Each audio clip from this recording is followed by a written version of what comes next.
Dave, it's been a couple of days since you announced your departure. I think social media, we all know the problems and the negatives from social media, but I think we've seen actual good points of social media when you announced it. There was brilliant feedback from the supporters, and it shows you just how much the people of Dundalk have taken into their heart over the last 7 years.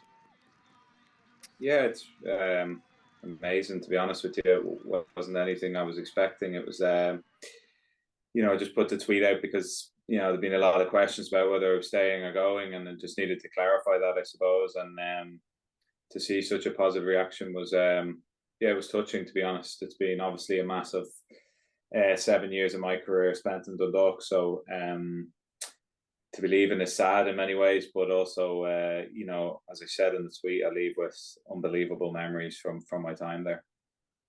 You also leave with, I think, 9 winners' medals, including 3 league titles, 2 Europa League group stage appearances, the club's all-time FAI Cup goal scorer, and of course the club and the league's all-time European goal scorer. It's not a bad haul to be leaving with. No, it's amazing, really. To think I'd have achieved all that when I signed back in 2014.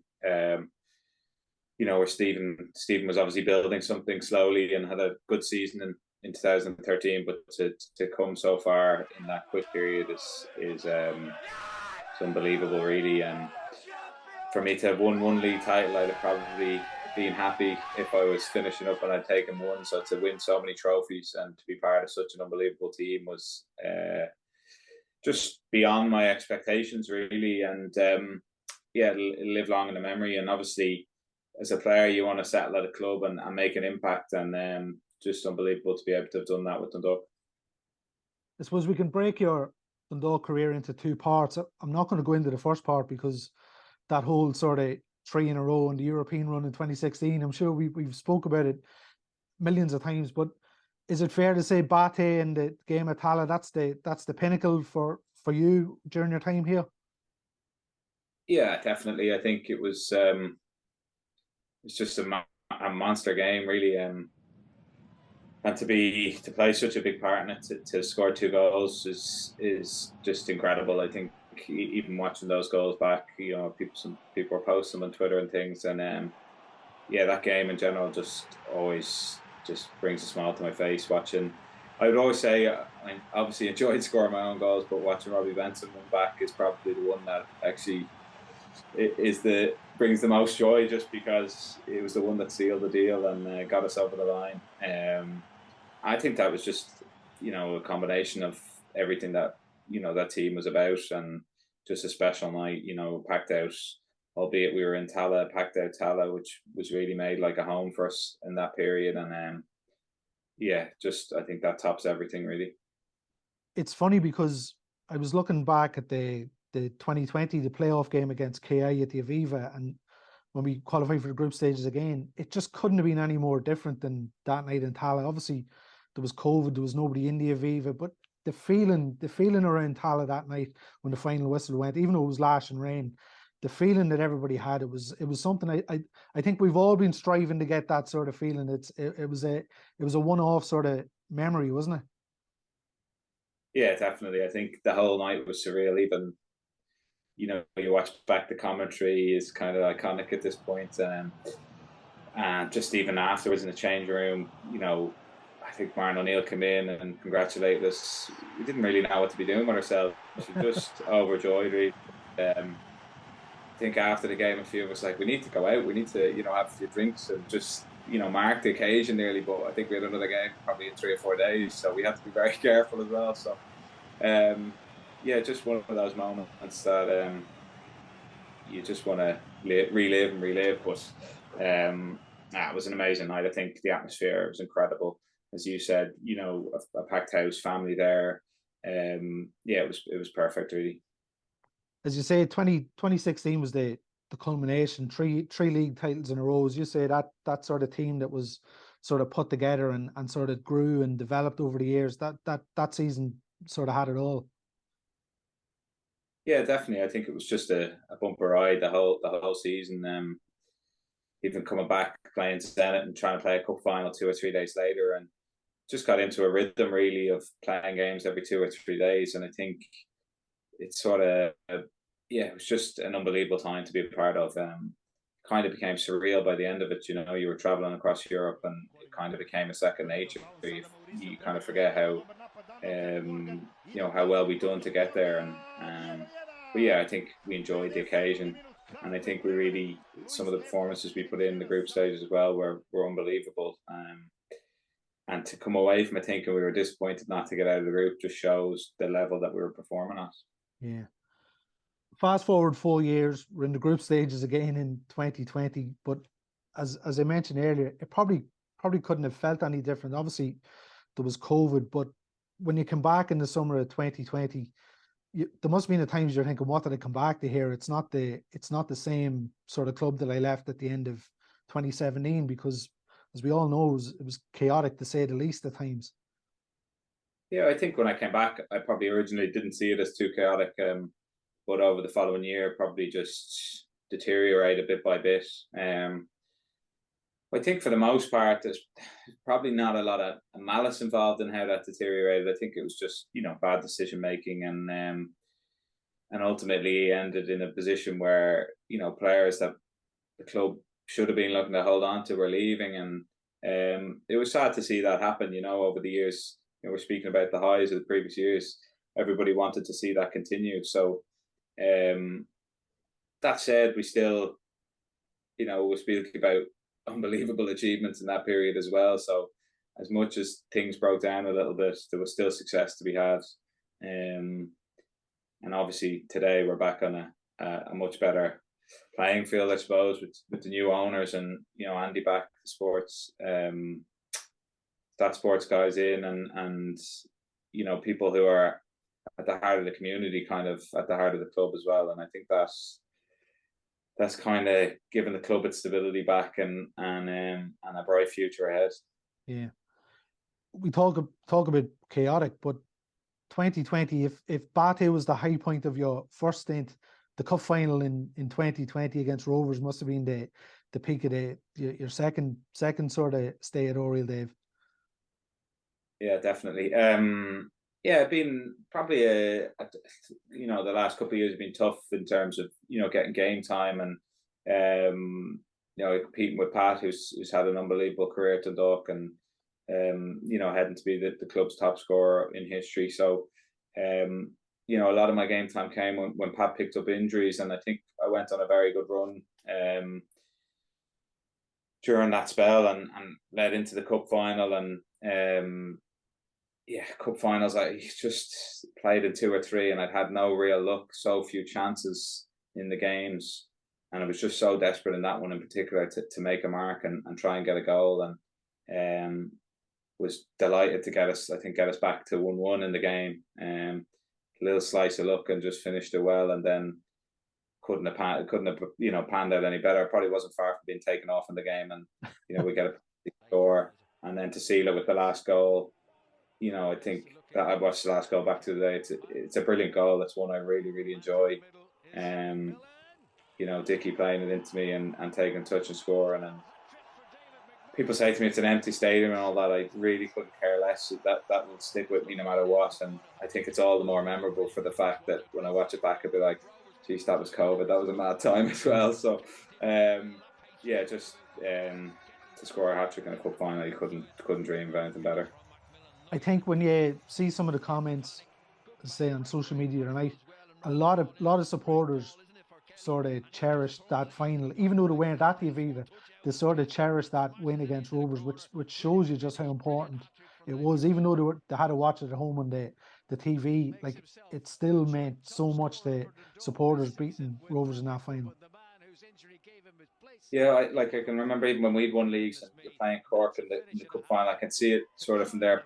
You don't want to let a team win a double either, and Rovers had obviously won the league. We wanted to stop them from doing a double, and I think that probably made us even more determined going into the game. And it was a tricky game, a good game, and I think it's a very strong Rovers team at the moment. So to overcome it, to go through extra time and everything, it was it was a perfect day really. And we'd obviously qualified for Europe. Results in that hadn't gone as well as we would have liked. So to top it up by winning the cup was important, I think.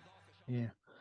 You say qualify for Europe. It's fitting that your last goal at Oriel, that free kick, I think it was your first ever free kick for the club. You saved the best to last, but it sort of secured the club's sort of route back into Europe next year. And as I say, it's sort of fitting that you're attached to us getting back into Europe because of the goals you've scored in Europe over the years. Yeah, it was.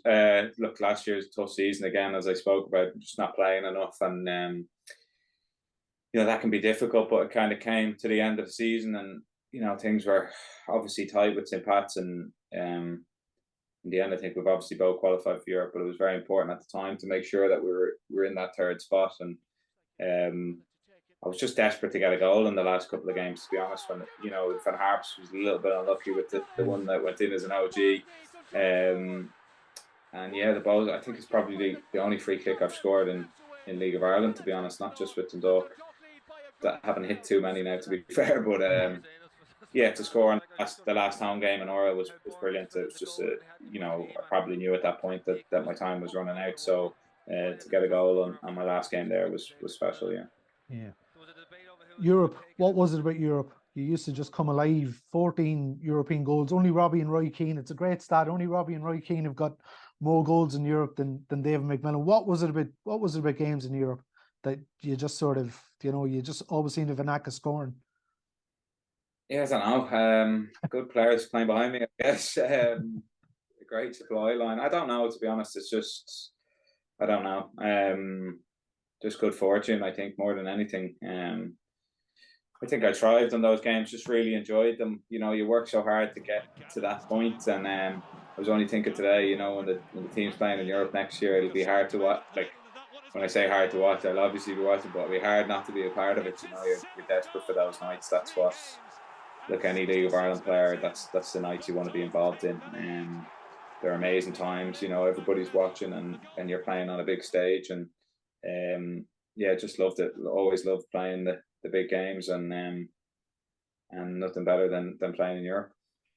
I go back to the one in Andorra a couple of years ago, which is probably, if you ranked them in terms of the high profile games, it probably wasn't up there, but it's probably one of the most important you scored over the years. Yeah, probably could have got one or two others, and it ended up being a real nervy game with the red card and the way the referee was performing. So yeah, looking back, probably a very, very important goal to make sure we got through that, and considering what came after in terms of brilliant performance by the guys in Sheriff in particular. I think that performance probably goes slightly under the radar. People look at the KI and said, "Oh, they got a fortunate draw," but we had to go away to Sheriff in a one-legged game and win. And when you see what they've done since in terms of competing in the Champions League, it probably is up there with one of the best performances we put in Europe. So, yeah, I think that Andorra one obviously ticks us along through the first round. Everybody expected us to get through, but it actually turned out to be a tougher test than we anticipated. And as I said, in no large part thanks to the referee. Yeah. Hafnarfjordur in 2016, and that's sort of similar parallels. It was the one that sort of kick-started us on that glorious run. You got a double over in Iceland that night. Yeah, I think it was just on a run of form that's unlikely to ever be repeated. And yeah, even the first goal over there, I think the goalkeeper's given me a big helping hand. And second one, that was a tough old game against, we drew on at home where we felt we should have won the game, and I think we went through and away goals in the end. So it was a tough game over there. They were a good side and really put it up to us. So they're important goals just to get. Obviously, at that stage, to get through the first round meant you had two more shots at things, and yeah, it was vital. We won that first tie, or we would have been totally out of Europe at that point. So I think the whole team felt that was a kind of breakthrough win just to make sure we got through that round. Yeah. Overall, what's been your standout? Is it Bate and Tala? If we step aside from Bate and Tala, what's been your standout memory? Because I think that for everybody it's Bate and Tala, but any others that you'll sort of live long? I think getting the cup final will always be the two major ones, but it's disappointment in going after the Battle game to Leisure, but I think the away game in Leisure will be one that always just stands out for the atmosphere, for the occasion that it was. Obviously, it's tinged with disappointment, but to be at that stage in the Champions League playoffs so close, even the game in the Aviva, those two games, they're overlooked probably because we've lost them. But I think as an occasion, as a player, to be involved in them was just amazing. Beyond that, to be honest, it's just being at the club over the years. I've worked with unbelievable managers, but just even better people, generally speaking.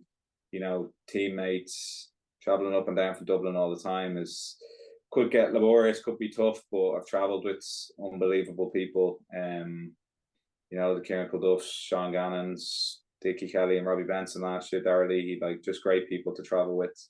And obviously the managers I had a text from Filippo even on Sunday or Monday.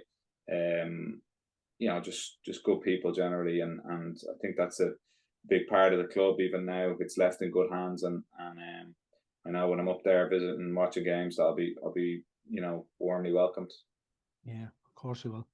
What's the plans? I think you're heading on holidays next week, is it? Nice break. Nice trip to Thailand. Yeah, can't wait. Look, I'll figure out for next season over the next few weeks whether I continue to play or not. It's all up in the air, but we'll see what comes. And I still feel like I have a lot to give, so we'll just wait and see. Sure, if I'm back playing on Oriel one day, I might get a head of the stick. But look, it's, as I said, I'm looking to enjoy my holiday and make a call on it then. See what happens. Good stuff. Well, Dave, I think I speak for everybody in Dundalk. Thank you so much for the memories you gave us, and they're memories that will never ever sort of leave or never ever leave us. Amazing nights, amazing goals. As I say, you're in the history books as the club's record European goal scorer, FAI goal scorer. You've done it all here, and you'll always be welcome back. So we wish you the very, very best going forward. And as I say, we look forward to seeing you back at Oriel Park in the near future. Cheers, Gav. Thank you.